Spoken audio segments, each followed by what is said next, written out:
दोस्तों मेरे हाथ में Redmi 15 5G स्मार्टफोन और Poco M7 Plus 5G smartphone. चलिए जल्दी से करते हैं कंपेयर और देखते हैं इनमें से किस फोन की डिस्प्ले ज्यादा अच्छी है, किसका कैमरा ज्यादा अच्छा है और आखिर कौन सा फोन आपको एकदम बढ़िया वाली गेमिंग करवाएगा।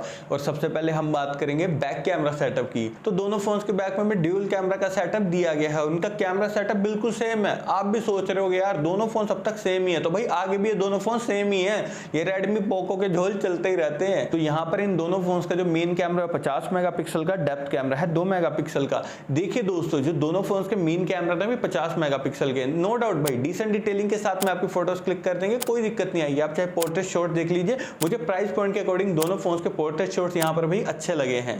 लेकिन यहाँ पर जो आपको 2 मेगापिक्सल का डेप्थ कैमरा मिल रहा है ये तो दोस्तों बिल्कुल ही यूजलेस है, इसका कोई फायदा नहीं है। अल्ट्रा वाइड कैमरा हम यहाँ पर दे सकते थे लेकिन नहीं दिया, क्यों? पैसे बचाने के चक्कर में। और वीडियो स्टेबलाइजेशन के लिए दोनों स्मार्टफोन सिर्फ EIS टेक्नोलॉजी को ही सपोर्ट करते हैं। और अगर मैं बात करूं फ्रंट कैमरा की तो दोनों फोन्स के फ्रंट में 8 मेगापिक्सल का सेल्फी कैमरा दिया गया है। देखिए दोस्तों दोनों फोन्स के फ्रंट में आपको डिसेंट ही सेल्फी कैमरा दिया गया, ज्यादा बढ़िया सेल्फी फोटो आप इनसे एक्सपेक्ट भाई मत करना यार। ये 13 या 16 मेगापिक्सल दे सकते थे, नहीं दिया इन्होंने। और मैक्सिमम वीडियो रिकॉर्डिंग आप दोनों ही फोन्स के फ्रंट और बैक कैमरा से सिर्फ 1080 पिक्सल तक ही कर सकते हैं। लेकिन चिपसेट की अगर मैं बात करूं तो भाई दोनों फोन्स के अंदर हमें स्नैपड्रैगन 6 Gen 3 दिया गया जो कि 6 नैनोमीटर टेक्नोलॉजी पर बेस्ड है, जहां पर दोनों फोन्स का एंट्री स्कोर आता है 4,70,000 के करीब।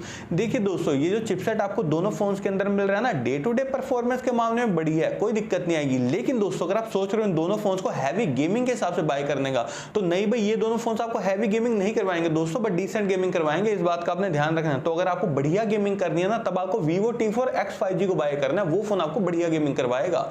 और दोस्तों मैंने इन दोनों ही फोन्स को टैग कर दिया है, व्यू प्रोडक्ट्स के थ्रू जाकर आप इन्हें डायरेक्टली फ्लिपकार्ट से परचेस कर सकते हैं। और अब हम बात करेंगे डिस्प्ले की। तो भाई दोनों फोन्स के अंदर हमें 6.9 इंचेस की full HD plus IPS LCD display दी गई है जो कि 144 हर्ट्ज के हायर रिफ्रेश रेट को सपोर्ट करती है।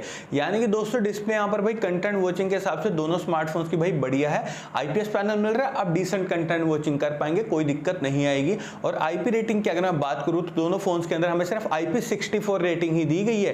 कहने का मतलब ये है दोस्तों बस नाम की IP रेटिंग आपको दी है, क्योंकि दोनों फोन में ना तो आपको वाटर से बढ़िया प्रोटेक्शन मिलेगी और ना ही डस्ट से, तो कोई मतलब नहीं है इस IP रेटिंग का। तो और अगर मैं बात करूं ऑपरेटिंग सिस्टम की तो दोनों phones out of the box Android 15 के साथ में आते हैं जो कि HyperOS वर्जन 2 पर बेस्ड है। और दोनों फोन्स के अंदर आपको 2 साल के एंड्रॉइड अपडेट्स और 4 साल के सिक्योरिटी अपडेट्स देखने को मिलेंगे। तो ओवरऑल दोस्तों ऑपरेटिंग सिस्टम और UI के मामले में यहाँ पर भाई दोनों स्मार्टफोन बढ़िया है। बैटरी डिपार्टमेंट की अगर मैं बात करूं तो दोस्तों दोनों फोन्स के अंदर आपको 7000 mAh की बहुत बड़ी बैटरी दी गई है भाई। ऑलमोस्ट 1.5 से 2 दिन तक का बैटरी बैकअप आपको दोनों फोन्स में काफी इजीली मिल जाएगा, कोई दिक्कत नहीं आएगी।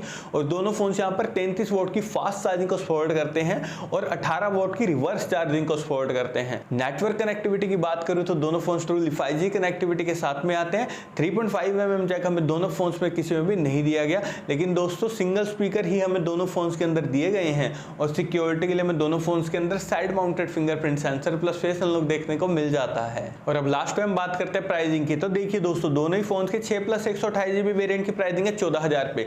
और अगर मैं यहाँ पर अपना पॉइंट ऑफ व्यू दूं ना भी इन दोनों फोन्स के लिए तो देखिए दोस्तों 14,000 के प्राइस पॉइंट पे ये दोनों फोन्स उतने ज्यादा बढ़िया परफॉर्म नहीं कर रहे हैं। इनकी जगह पर आप Vivo T4X 5G को ले सकते हो भाई, उसमें प्रोसेसर भी बढ़िया, गेमिंग भी बढ़िया करवाएगा।